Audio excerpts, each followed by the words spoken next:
Ini bisa dijadikan semangat buat teman-teman. Iya, tidak mesti harus buka agribisnis ya. Apapun alasannya, ayo anak-anak muda punya kreativitas, punya gagasan, dikembangkan, berbagi sama teman-teman lainnya. Karena peluang pasar Indonesia sangat besar.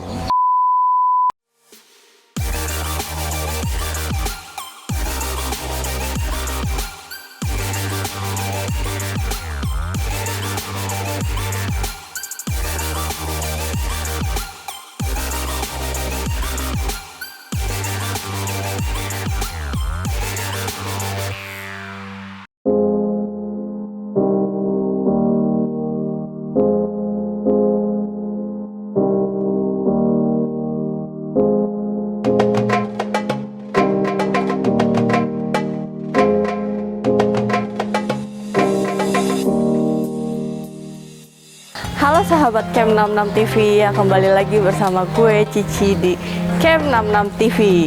Ya kali ini gue lagi bersama salah satu pengusaha sapi di Kota Bekasi. Ya kandang sapi di tengah kota mungkin ya lebih tepatnya. Ya gue lagi ngeliat-liat sapi nih, banyak banget sapi di sini. Siapa dia pengusahanya? Yuk ikutin keseruan gue untuk melihat-lihat sapi yang ada di sini.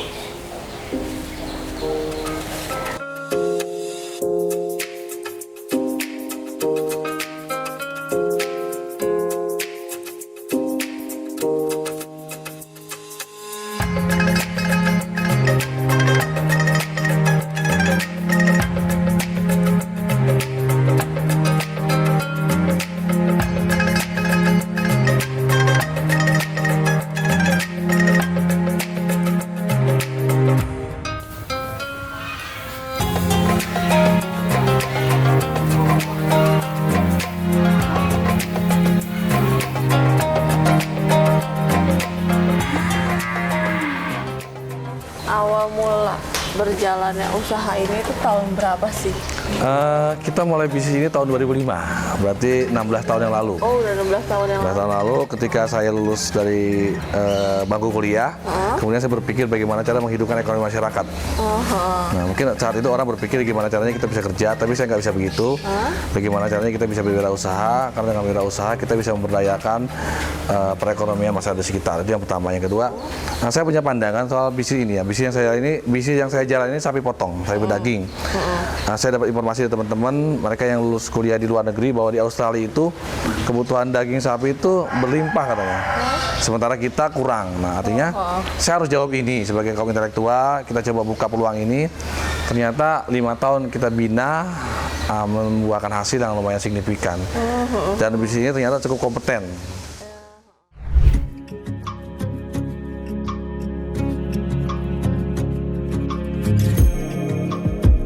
Awal mulanya usaha ini berjalan itu punya berapa sapi? Nah, ini menarik. Awal mula kita punya 7 ekor sapi dengan modal 20 juta. Oh, 20 juta. 15 tahun yang lalu. Oh, 15 tahun yang lalu. Nah, qadarullah hari ini kita punya, untuk Cikunir kita punya 600 ekor sapi. 600 ekor sapi. Di Bojonggolur kita punya 700 ekor sapi. 700 ekor sapi. Tambah beberapa mitra di daerah. Artinya dari 20 juta yang kita coba investasikan waktu itu, ya, dengan kesederhanaan cara berpikir, hari ini kita punya aset untuk di Kota Bekasi sampai 40 miliar. 40 Artinya kalau bicara pakai akal belum ketemu, tapi karena kita bisnis pakai hati, nah itulah hasilnya seperti itu. Kalau misalkan setiap bulan itu biasa keluar sapi berapa? Nah, kalau untuk penjualan bulanan kita tergantung jumlah sapi yang besar, nggak tentu.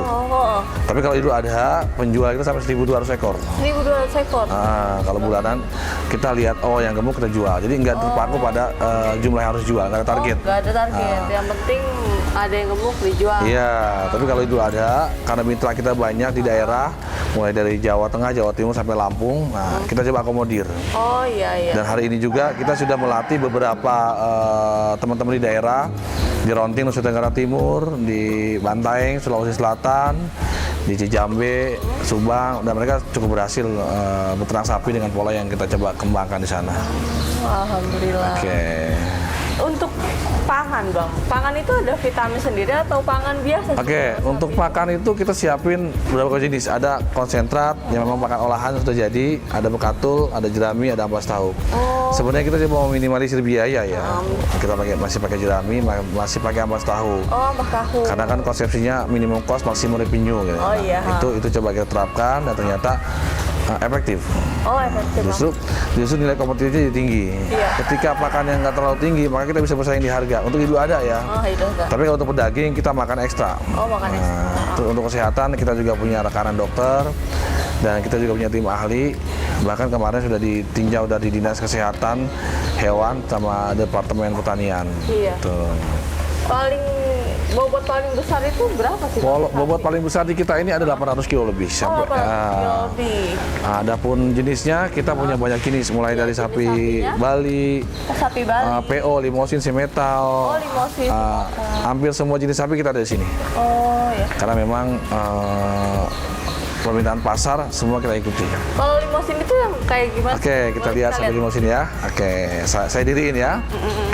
Nah, ini jenis sapi limosin. Gimana sih cara diri sapi? Nah, ini limosin. Oh ya, ini beratnya berapa bobotnya? Ini bobotnya 600 kilo. 600 kilo? Ya, ini juga, ini si metal. Oh, si metal. Nah, ini jenisnya si metal limosin. Ada juga sapi PO.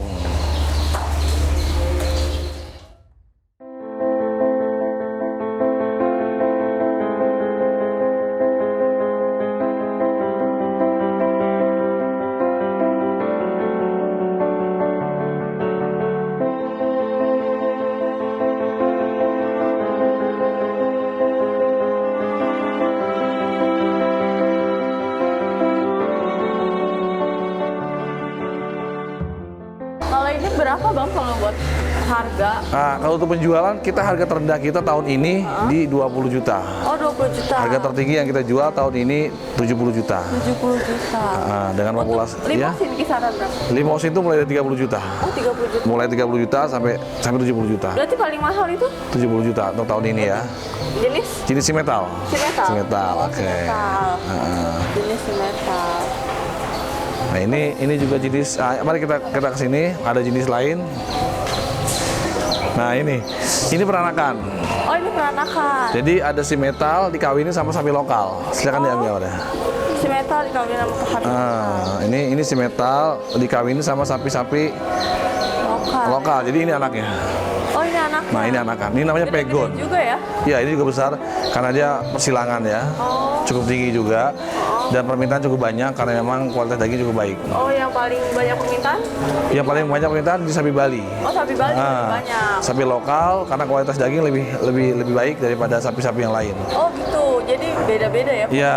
Dagingnya juga ya, Bang? Oh, sebenarnya gini, daging itu tergantung konsumen. Kalau yang sukanya buat rendang, buat bakso itu Bali, lebih kasar seratnya. Tapi kalau yang lebih lembut, ya sapi-sapi ini, sapi semetal, limosin atau pegon. Nah, ini Bali. Ayo kita katakan sapi Bali. Nah, ini sapi Bali. Oh, ini sapi Bali? Iya, ini Bali. Oh, sapi Bali paling berat berapa bang? Bobo? Paling berat 500 kilo. Nah, ini habitat asli Indonesia. Sebenarnya sapi ini di Kupang namanya sapi Kupang, di Bali sapi Bali, di Bima sapi Bima. Kami menyebutnya ya. Sapi Bali? Iya, sapi Bali. Nah, ini asli habitat Indonesia sebenarnya. Oh, gitu. Jadi bantengnya Indonesia ini sapi Bali. Iya ya, ada tanduk kayak gitu ya? Iya, tanduknya panjang seperti kerbau. Oh, yes. Kerbau dan serat dagingnya kasar dia. Oh, dagingnya. Lemaknya rendah. Oh, Nah, ini harganya terjangkau untuk kalangan menengah ke bawah. yang Jadi- biasa Idul Adha itu pakai paling sapi Bali? Nah, untuk itu ada semua orang pakai sapi, cuma paling banyak Bali biasanya. Oh, banyak Bali. Cuma untuk kelas kementerian, dinas itu biasanya sapi simetal. Oh, si metal. Gitu. Yang gede-gede ya? Yang besar-besar, karena memang pasar-pasarnya kita beragam. Oh, Saya siapin semua pasar, karena lapisan masyarakat butuh sapi kita siapkan. Dari mulai terkecil sampai terbesar kita siapin. oh iya. Karena memang itu syarat untuk masuk ke pasar, kita mesti punya apa yang dibutuhkan pasar. Kurang lebih kayak gitu sih. Kalau ada kesulitan nggak sih bang dalam ngurus sapi sendiri gitu? Untuk kesulitan sih sebenarnya sekarang ini udah hampir nggak ada ya, karena teman-teman sudah terlatih. Kalau misalnya dari awal abang jalan usaha ini ada nggak kesulitan tersendiri atau? Iya, awalnya sih dari sisi penyakit, dari sisi apa namanya pemasaran. Tapi hari ini Alhamdulillah semua teratasi. Setelah 16 tahun berjalan. Sebelum berjalan, kita sudah bisa mengatasi semuanya. Pasar sudah terbentuk dengan baik, kemudian kesehatan juga tertata dengan baik. Bahkan rutin tiap 3 bulan sekali kita panggil tim dokter dari kesehatan hewan untuk memastikan bahwa hewan kita sehat. Oh iya. Karena itu penting ya. Jadi diperiksa terus sapinya Diperiksa. untuk kesehatan. Nanti saya kasih dokumennya saat sapi-sapi disuntik satu persatu, diambil kotorannya, diambil darahnya. Oh, diambil kotorannya juga. Dan darahnya juga dimasukin ke lab. Oh, Itu memastikan bahwa sapi kita ini sehat. Nah itu pula yang bikin nyaman para pelanggan. Iya, heeh. Karena dengan cara seperti itu pelanggan cukup nyaman dengan kesehatan yang terjamin. Iya, heeh. Nah kurang lebih seperti itu. Kalau kesan sendiri ada nggak sih Bang kesan selama menjalankan usaha ini, ada nggak sih kesan yang paling kamu ingat Iya, dari awal? kesan yang menarik itu gini. Jadi gini, sampai saya buat satu kalimat ke teman-teman, saya bilang bisnis pakai hati jangan pakai akal. Karena banyak hal yang nggak masuk akal tapi ditimpa oleh hati. Oh iya. Kenapa? Karena kesannya gini, kalau saya bicara logika akal saya sampai pada posisi ini itu udah nggak masuk akal. Iya, nggak masuk akal dari karena modal. Iya, 10 juta. jadi udah nggak masuk akal. Tapi karena tadi pakai hati, jadi itu kesan yang paling berkesan. Jadi kesan beragama yang paling berkesan dalam bisnis. Oh iya. Jadi ketika ditanya apa kesan yang menarik, ya kesan yang beragama yang paling berkesan. Itu yang saya lakukan, saya coba kembangin ke beberapa teman-teman yang memang mau buka usaha. Jangan dikesampingkan kesan itu. Nah, itu pesan buat teman-teman ya. Apalagi ini banyak petani-petani milenial sekarang. Iya, Saya cukup senang karena beberapa teman-teman sudah berhasil membuka usaha-usaha seperti ini. Karena pada prinsipnya sektor agribisnis itu sangat memopong pertumbuhan ekonomi nasional. Iya. Terbukti ketika 98 atau hari ini terjadi krisis ekonomi, sektor pertanian yang tetap bertahan. Iya, Sektor non-real seperti bursa dan segala macamnya jatuh mereka. jatuh. Tapi sektor real seperti pertanian mereka tetap bertahan karena memang kebutuhan akan sumber pakan itu terus meningkat. Apapun alasannya, dengan kondisi apapun masyarakat Indonesia dia pasti butuh pakan. Iya, betul. Sehingga bisnis pertanian, peternakan tetap berjalan dan tetap bisa diandalkan. Nah, yang menarik sekarang ini anak-anak muda nggak melirik bisnis ini gitu. Iya. Itu yang menarik. Harusnya mereka lebih melirik bisnis ini sehingga nanti ketika mereka tahu manfaatnya atau tahu peluangnya, dia bisa berkompetisi. Iya. Nah, itu yang saya harapkan. Soalnya anak muda sekarang agak mandang sebelah mata untuk betul bisnis sekali. seperti ini ya, padahal Iya. ternyata dari sini itu bisa membantu untuk meningkatkan perekonomian Betul sekali. juga. Jadi ketika dulu kami baru lulus, teman-teman saya cari kerja di perusahaan-perusahaan, saya cari rumput. Oh iya. Iya. Ini pengalaman menarik. Enggak menarik mungkin buat orang lain, Iya. sarjana ekonomi akuntansi, cari rumput. Tapi saya punya tujuan. Nah, hari ini tujuan itu kecapai, baru kelihatan menarik. Iya, betul. Jadi saya rasa mungkin kalau 15 tahun lalu saya kerja di sebuah perusahaan, mungkin hari ini gaji saya baru 20 juta. Mungkin itu pun mungkin. Baru mungkin. Tapi hari ini saya punya di sini 20 orang karyawan, belum lagi karyawan lainnya.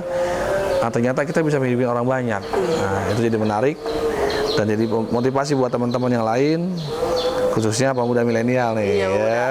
Oh iya, ada nggak sih pesan untuk pemuda milenial sekarang nih Bang, pemuda milenial yang seharusnya untuk membangun bangsa ya? Oke. Pesan saya sederhana, I am always creative or opportunity. Jadi kita harus selalu kreatif menciptakan kesempatan. Karena kalau anak muda sudah punya kreativitas dalam menciptakan kesempatan, saya yakin dia bermanfaat. Jadi coba tolong ditekankan sama kita semua anak muda, jangan berpangku tangan, tapi mencoba memberikan sumbangsi yang terbaik. Iya. Buat Indonesianya, buat agamanya, buat orang di sekitarnya. Iya, orang di sekitar. Jadi saya berpikir harus kreatif menciptakan kesempatan ya itu untuk anak muda sekarang. Itu harus kreatif, guys. Iya, kreatif harus. Karena di otak anak muda itu banyak imajinasi yang harus disalurkan. Iya, banyak ide-ide juga sebenarnya, bukan cuma rebahan ya. Itu dia. Justru kalau anak muda hari ini masih rebahan, rasanya malu. Iya. Ya, mau dikemanain 10-20 tahun ke depan di Indonesia. Karena saya termasuk petani yang masih punya paham nasionalisme.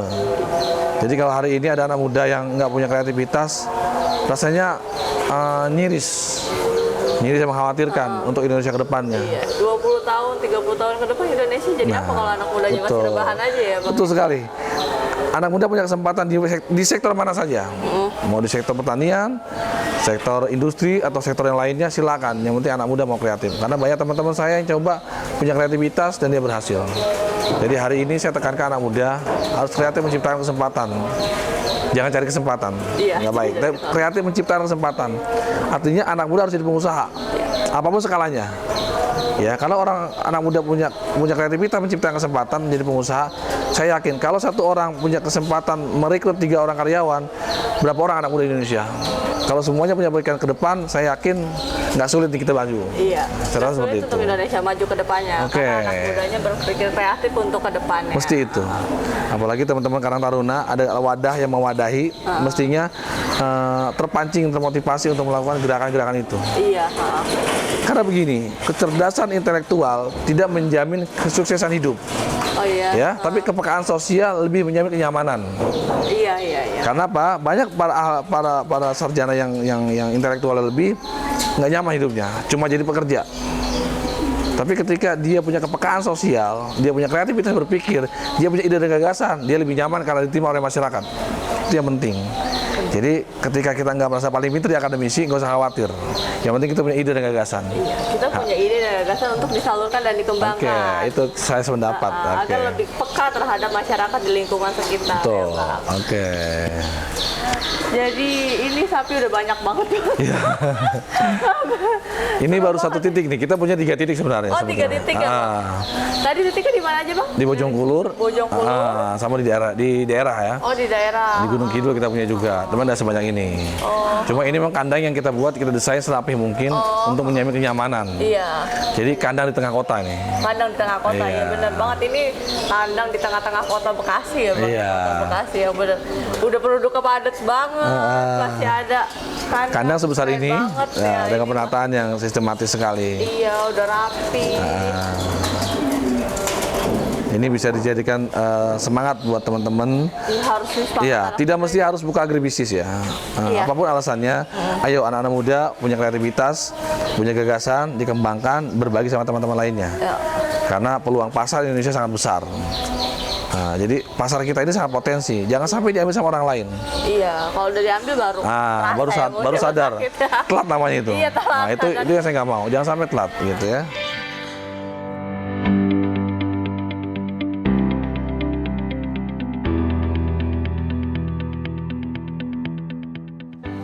Gimana, ada lagi yang mau tanyain, Ci?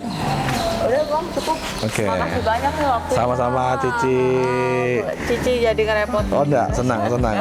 Mungkin nanti kita juga bakal kasih tahu ke teman-teman yang lain. Oke. Kalau ada peternak sapi yang seluas ini di kota Bekasi, di tengah-tengah kota, hirup-hirup kota ya, Bang. Iya. Di sini memang kita buat biar nyaman. Iya, nyaman banget ini. Iya. Enak banget ngeliatnya. Banyak putih biasanya sapi ya, Bang ya? Ini nanti mau datang sapi kita yang di Bojongkulur, ini sapi metal sama limousin besar-besar. Oh, yang besar-besar. Ya, karena kita punya pasar sapi besar. Oh, sapi besar. Sampai 1 ton ke atas nanti. Ini disiapkan tempatnya. Nah, kami juga soalnya merangkul teman-teman di daerah untuk berkreasi. Jadi teman-teman daerah itu kita kasih modal sapi, mereka pelihara, gemukkan. Setelah itu mereka kita ambil lagi, kita beli lagi, kita berbagi hasil. Oh, gitu. Ya, profit sharing. Karena di samping kita bisnis, kita harus mengembangkan bisnis ini dan bermanfaat buat orang lain. Iya. Itu yang paling penting. Dengan kayak gitu bermanfaat untuk orang banyak. Oke, dan kita bisa melahirkan pengusaha-pengusaha kecil di daerah. Pengusaha-pengusaha kecil, pengusaha muda ya, Bang Oke, ya. itu Yang yang penting kita mau bergerak, Iya. mau berkembang untuk anak muda. Bang, sekali lagi makasih banyak ya, Bang. Sama-sama, Cici, sama-sama. Lain Oke. waktu kita mampir lagi ke sini. Oke, ditunggu kunjungannya Ya berikutnya. guys, kali ini obrolan kita segini dulu. Nanti kita mampir lagi. Tunggu cerita selanjutnya guys. Bye-bye.